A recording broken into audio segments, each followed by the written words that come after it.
pick, and I get to celebrate with the defense. Like, I can't wait to be able to talk to our offensive tackle when we get beat 10 games to it. Can't wait. I don't want it to happen. Yeah, of course, because it's on you, kind of, but. I know, you know what I mean? So, but like, I need them to know that I'm in it with them now. You know what I mean? Like, and it's not like, hey, I'm going out to practice and I'm just yelling at the defense. You know, it's like, no, let's go. And I want them to feel that. And so, I hope that that's a mentality and a mindset that our guys have is they can't view me in the same way. And so it's not, hey, business as usual. Hey, Sean McDermott out, Joe Brady in, and we're just keeping it moving. Like, there's got to be a different mentality in the way that we go about it. And I'm excited for it. Okay, sounds excited. Fire up. Had to have the beep button ready there a few times on Pat McAfee. Yeah. He says it's going to be completely different. But the question now is, because there was a reason they let go of Sean McDermott, is it Super Bowl or bust for Brady this season? It's Super Bowl or bust. One, for Josh Allen, and two, he wins a Super Bowl. There's nothing else for him to do, nothing else for him to prove. I mean, since this dude's been in the league, he has more total touchdowns than 12 different organizations. So what Josh Allen needs to do is win a Super Bowl. The expectation of Josh Allen will be to win a Super Bowl. And for Joe Brady, he has to go win a Super Bowl because that's the thing that Sean McDermott hasn't done. He's done everything else. He's gotten them to AFC championships. He's gotten them to the playoffs for consecutive years. He's had this team extremely competitive in the AFC East, winning it consecutively until this year when the New England Patriots dethroned them. But let me tell y'all something about Joe Brady. Joe Brady is the right hire for this team. Joe Brady should have been a head coach, in my opinion, before this year. In 2019, I would watch him walk that field at LSU, work with Joe Burrow, work with Jamar Chase, work with Justin Jefferson, Clyde Edwards-Helaire, and he understood everything that those young men needed to be great. I think he has the same thing for the Buffalo Bills, but he has to understand the only thing that's different now to everyone is that Sean McDermott isn't there. And he has to be the difference between where the Buffalo Bills have been and where the Buffalo Bills are going. And so it's absolutely Super Bowl or bust for Coach Brady, Josh Allen, and this team. I disagree. I respect where you're coming from. I know you know what the hell you're talking about, but I disagree, and I'm going to tell you why.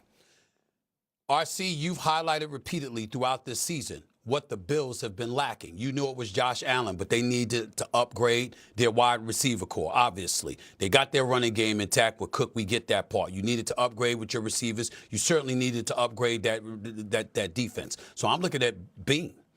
Are you going to get him the pieces that he needs? Then come to me and tell me what pressure's on Joe Brady. I understand that you got to a divisional playoff round. You beat a number 3 seed on the road. You go on the road again against Denver, and obviously things fall apart for you. I get that part. But the flip side to it is that even though McDermott was there, you got to the playoffs. You were good enough to get to the playoffs. So pressure's on Joe Brady to do that. Pressure's on Joe Brady to make sure that Josh Allen doesn't look worse with him than he has looked under his stewardship as the offensive coordinator over the last few years. I get that part.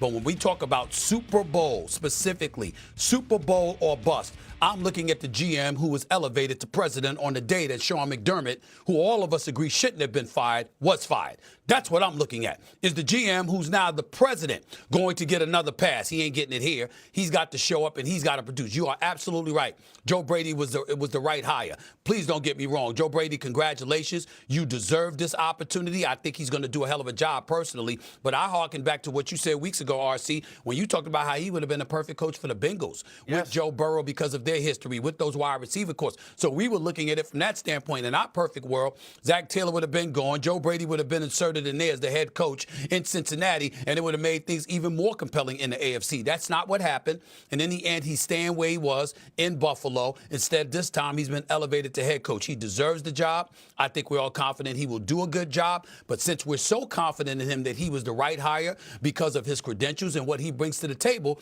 then you ultimately have to point out to what was missing, because there certainly wasn't anything on his side.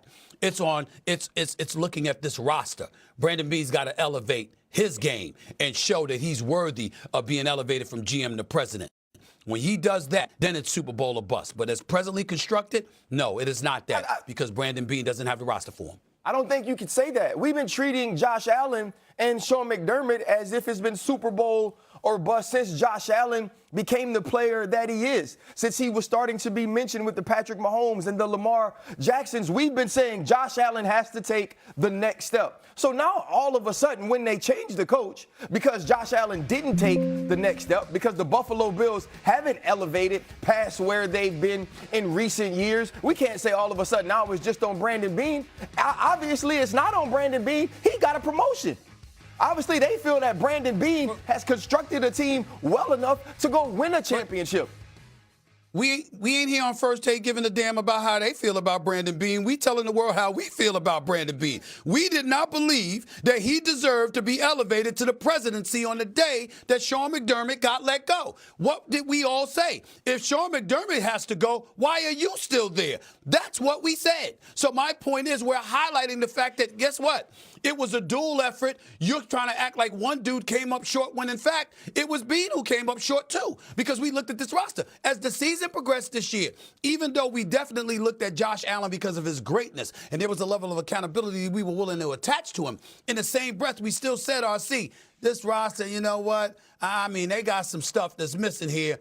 They shouldn't. We were surprised a little bit that they beat Jacksonville. We didn't expect them to beat Denver. They had already lost to New England during the regular season at least once. And they lost the AFC East crown, of course.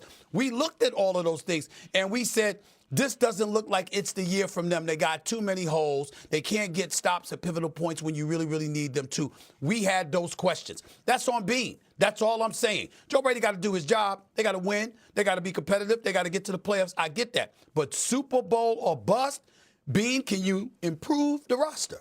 That's what we're looking for him to do before we're willing to say that. Yeah, and I think the thing we have to remember as well was, let's look at a few games this team lost this season that put them in the position they were in, or the position to fire Sean McDermott. Josh Allen has said now on multiple occasions, things are different if I make a few plays. We are not here talking about Sean McDermott not being the coach and Joe Brady being the head coach if I play better. If I hit Khalil Shakir against the Philadelphia Eagles on a 2-point conversion, that is a win. If I don't turn the football over the way I do in Houston or the way I do in Atlanta, if I play better in the AFC divisional round in Denver, things are different. And so what Brandon Beane is looking at, what Pagula is looking at is this. They're saying to themselves, wait, our all-world quarterback had multiple occasions to play better, to make a throw, so the roster must be good enough because those few plays were on him. So I believe they won't be giving anybody any passes. They don't believe that the roster is that far off, and therefore that puts pressure on Joe Brady now as the head coach. But there were also a number of times when he did make plays and others didn't. I mean, it wasn't just on him. And by the way, what do we usually praise Patrick Mahomes about? We say no matter whose fault it was, he always says it's him.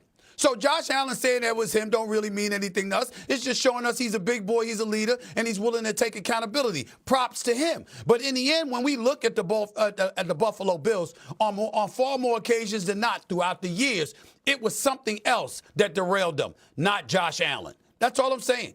We got to pay attention to that. Look, if Beane doesn't upgrade the roster even just a little bit, there's not new play caller, there's no new playbook, like there's not a lot of excuses now there in Buffalo, regardless of a coaching change. So even if they make a small change to the roster, the pressure is going to be on there in Buffalo. Let's go to the Super Bowl. A week from Sunday, the Seahawks and the Patriots are going to square off in Santa Clara. This is Drake May's first Super Bowl appearance.